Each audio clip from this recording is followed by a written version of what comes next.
On your journey to recovery from oral surgery, maintaining oral hygiene is crucial not only for healing, but also to prevent further infection from occurring. This is Krystelle Mendoza, and today I'll be guiding you through some essential care practices. I'll be introducing 2 oral aids today. Number 1, a water flosser, and number 2, an electric toothbrush. So if you would like to find out more about these 2 appliances, make sure you stay tuned for the rest of this video. Starting off with number 1, water flossers. Now, what is a water flosser, you may ask? Also known as oral irrigators or dental water jets. These are great alternatives to regular floss and is suitable for recovering from oral surgery as it provides a more soothing and softer approach.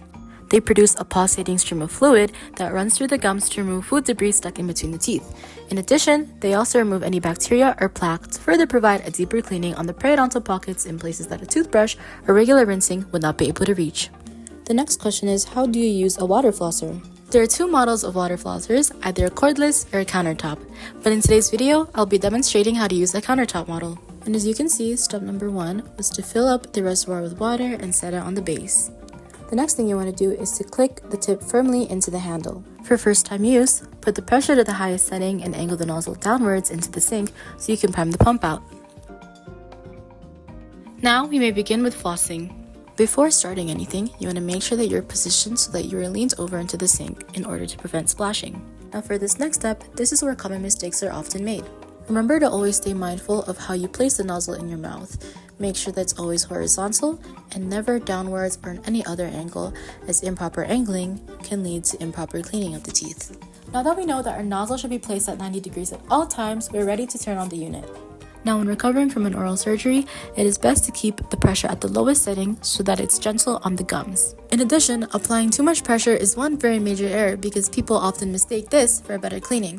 However, it can cause harm and irritate the gums and enamel. Start by placing the nozzle in between each tooth. Although you can start anywhere, one tip I have for effective use is to have an order. If you have an order, this ensures that you are getting all the right places. Starting off with the outer teeth first, I like to start in the back of the top arch and work my way through. Then I switch to the outer teeth of the bottom arch and work my way through from there. And don't forget the inner teeth as well.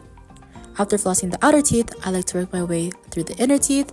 I start at the bottom row and making sure that the nozzle is still in between every single tooth and work my way to the top.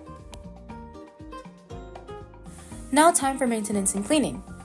For the water reservoir, you can either 1, hand wash it with dish soap and warm water, or 2, pop it in the dishwasher and make sure instead of heated dry that you use air dry.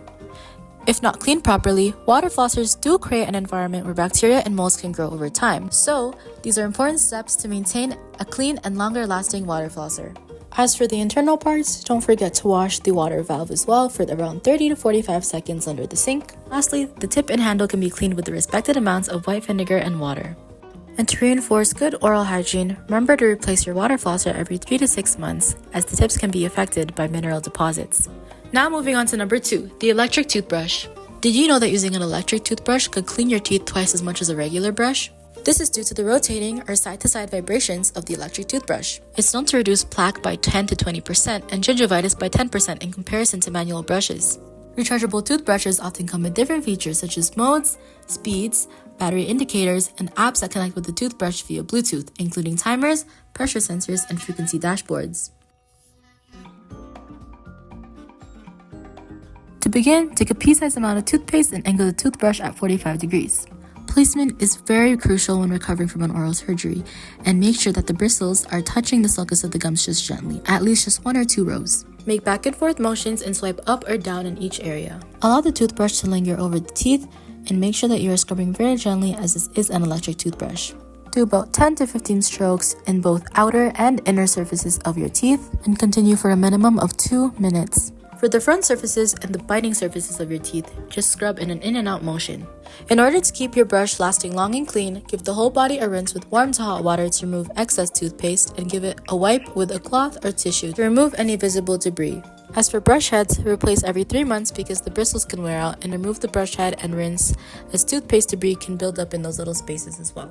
And that wraps up my video on how to maintain and care for your teeth in the midst of recovering from an oral surgery. Thanks for watching!